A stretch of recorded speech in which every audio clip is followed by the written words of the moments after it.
Britain में corona virus के नए स्ट्रेन का असर पूरी दुनिया पर अब दिखाई देने लगा है। एक तरफ कई देशों ने ब्रिटेन से सभी हवाई संपर्क खत्म कर दिया है, तो दूसरी तरफ सड़क परिवहन पर भी इसका नजर आ रहा है असर। लेकिन भारत ने ब्रिटेन से आने वाली उड़ानों पर रोक लगा दी है।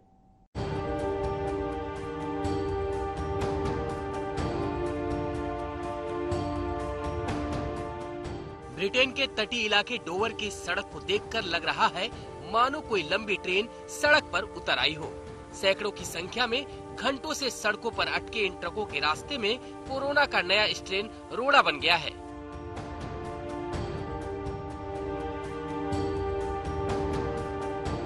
दरअसल ब्रिटेन में कोरोना वायरस के नए प्रकार यानी नए स्ट्रेन से संक्रमण की दर बढ़ने लगी है, जिसको लेकर दुनिया भर में हड़कंप मचा हुआ है। यही वजह है कि ब्रिटेन से माल लेकर फ्रांस जाने वाले इन ट्रकों का भी चक्का जाम हो गया है।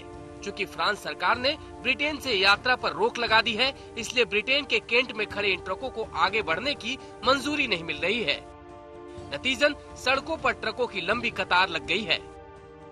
ये ट्रक चैनल टनल से होते हुए इंग्लिश चैनल को पार कर फ्रांस जाने वाले थे, लेकिन अब जब तक दोनों देशों में सहमति नहीं बनती, तब तक ये आगे का रास्ता तय नहीं कर पाएंगे। उधर दोनों देशों के शीर्ष नेता इस पर बातचीत करने में जुटे हुए हैं। उम्मीद जताई जा रही है कि इसका कोई हल निकाल लिया जाएगा और आगे का रास्ता बहाल हो सकेगा। इस बात पर भी विचार किया जा रहा है कि सभी ट्रक ड्राइवरों की कोरोना जांच की जाए और जिन ड्राइवरों की जांच नेगेटिव आती है, उन्हें आगे का सफर तय करने की मंजूरी दी जाए। उधर कोरोना के नए स्ट्रेन से ब्रिटेन में संक्रमण की दर बढ़ गई है, जिसको देखते हुए ब्रिटेन सरकार ने रविवार से ही देश में सख्त पाबंदियों के साथ लॉकडाउन लागू कर दिया है। साथ ही गैर जरूरी वस्तुओं की दुकानें भी बंद कर दी गई है। आज तक ब्यूरो। अमेरिकी कांग्रेस ने 900 अरब रुपए के एक बहुत बड़े कोरोना राहत विधेयक को मंजूरी दे दी। इससे व्यापारियों और आम लोगों की नकदी संबंधी जरूरत पूरी होगी और सभी तक वैक्सीन पहुंचाने में मदद मिलेगी। विधेयक को अब राष्ट्रपति डोनाल्ड ट्रंप की मंजूरी के लिए भेज दिया गया है।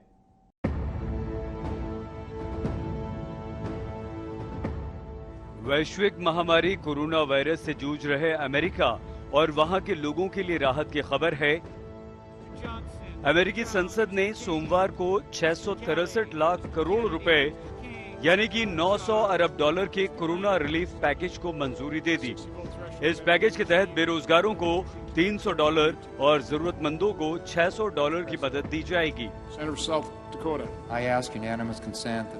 नए प्रावधान के अनुसार कोरोना महामारी के कारण सबसे ज्यादा प्रभावित हुए कारोबारों, स्कूलों, स्वास्थ्य सेवाओं की मदद की जाएगी। साथ ही टीका मुहैया कराने के लिए भी लोगों की मदद की जाएगी। इस राहत पैकेज को लेकर लंबे समय से बहस चल रही थी। कोरोना वायरस के कारण प्रभावित हुए लोगों की मदद करने और अर्थव्यवस्था को गति देने के इरादे से नवनिर्वाचित राष्ट्रपति जो बाइडेन इस समझौते को लागू करने के पक्ष में थे और उन्होंने अपनी पार्टी से इस संबंध में डेमोक्रेट्स के साथ सहमति बनाने की अपील की थी। अब विधेयक को मंजूरी मिलने के बाद अमेरिकी राष्ट्रपति डोनाल्ड ट्रंप के पास इसे हस्ताक्षर के लिए भेज दिया गया है।